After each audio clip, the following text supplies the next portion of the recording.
Hi again everyone, welcome to another episode of Behind the Wheel. My name is Mick, we're at the National Motor Museum where I'm one of the curators and I'm standing in front of a 1974 Leyland 47V. Now this is a very Australian muscle car, but many of you probably will never have seen one before. And the reason behind that is they only built 56 of them. Only 10 of them survived, so 46 were crushed. One of them went back to the UK, one of them lives in the National Motor Museum, and only 8 of them are survived and are on the roads. The good news is they're all on the roads today, but you're still pretty lucky if you've managed to see one. So once again, built in the mid-70s, and you will notice immediately this is about as 1970s as a vehicle can look. Sort of a low slouched, aggressive muscle car of the period. It was built by Leyland Australia to compete against the sort of high performance and high sales muscle cars of the time, so your GT Fords and your Holden Monaros. Even though only 56 of them were built, that's not because it was a bad car. It was actually touted to be probably the best Australian muscle car built in the 70s, but there were a few glitches along the way which unfortunately prevented it from being released to the public widely. So this is a pre-sale model. It's actually somewhat of a prototype. They were still figuring things out before the project was unfortunately ditched. Now, many of you will have heard of the Leyland P76, which was 1974, I think, Wheels Car of the Year winner. It was the Leyland Australia sort of big family car, 4-door. This is the 2-door muscle car version of it. So it has a 4.4 litre V8 engine. Nigel, our mechanic, will talk you through a little bit about the mechanics of it a bit later on. But obviously it was quite a high performance car. This one's only done about 3,000 kilometres, so it's in practically brand new condition.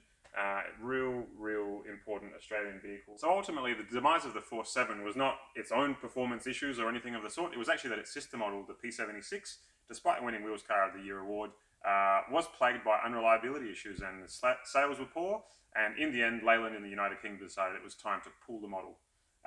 So it remains a fantastic car, really interesting, and let's go have a look under the bonnet with Nigel, our mechanic. Yeah, here we are with Nigel. Nigel, how are you? I'm good. Mick, yourself? I'm very well. Now, we saw you bring the car in on our vehicle mover, the Stringo. Why is that? Well, we're doing an audit on the vehicle, so we're just assessing her condition and see what's actually going on with her.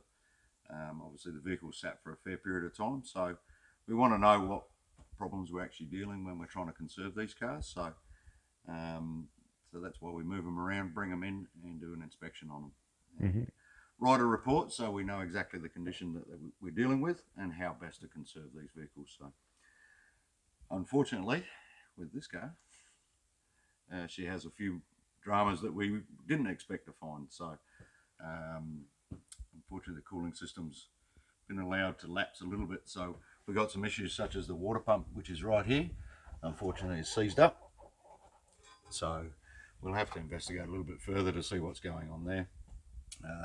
We have tried to turn the engine over and we've found a little bit of difficulty with that as well. So we suspect there may be an issue with the bottom end of the engine, so she might actually be seized up. So it's an unfortunate thing in the fact that it's only done 3,000 kilometres, but it's one of those things that we'll just have to look at it, assess exactly what it is, and then work out the best way to conserve her and bring her back if we can. So. Overall, how do you think the condition of the vehicle is? For its age and for the fact that it was actually used as a prototype, it's actually in extremely good condition. Like all the brakes and the running gear and everything else is okay. It's just the fact that the cooling system has probably caused a little bit of damage to the engine and obviously to the accessories that are on top of it. But paint-wise, body-wise, interior-wise, everything else works on it. Everything's just about brand new, as you'd expect at 3,000 kilometres. So it's actually quite a good project to be able to get it rerunning if we can. So that's something we'll have to look at and work out how best to approach it. So we won't be taking it for a drive, but let's step behind the wheel anyway and have a look what it's like to drive a 47 in our imagination. Most definitely. Okay, so we've had a look under the bonnet. And so let's have a look inside the car. And Mick, what are you doing in my seat? Well, we're shooting in coronavirus social distancing measures time, so one at a time, Nigel. But don't get too jealous. I won't be driving the car today. You know, the 47 was rumoured to be the vehicle that Repco were interested in taking to Bathurst in 1975. So she could have had an illustrious racing career for all we know. But yeah, unfortunately, the project was scrapped, and we'll never find out. Although I am told that they steered just as poorly as the P76 did, so it might not have turned out too well. But yeah, we do hope to get this car back on the road one day. Like I said, there are very few of them around in Australia, and certainly none that are in the condition that this is in. I can see the odometer says 3,051 kilometres, so truly is a time capsule, and it would have been great to see what could have been for this Australian muscle car.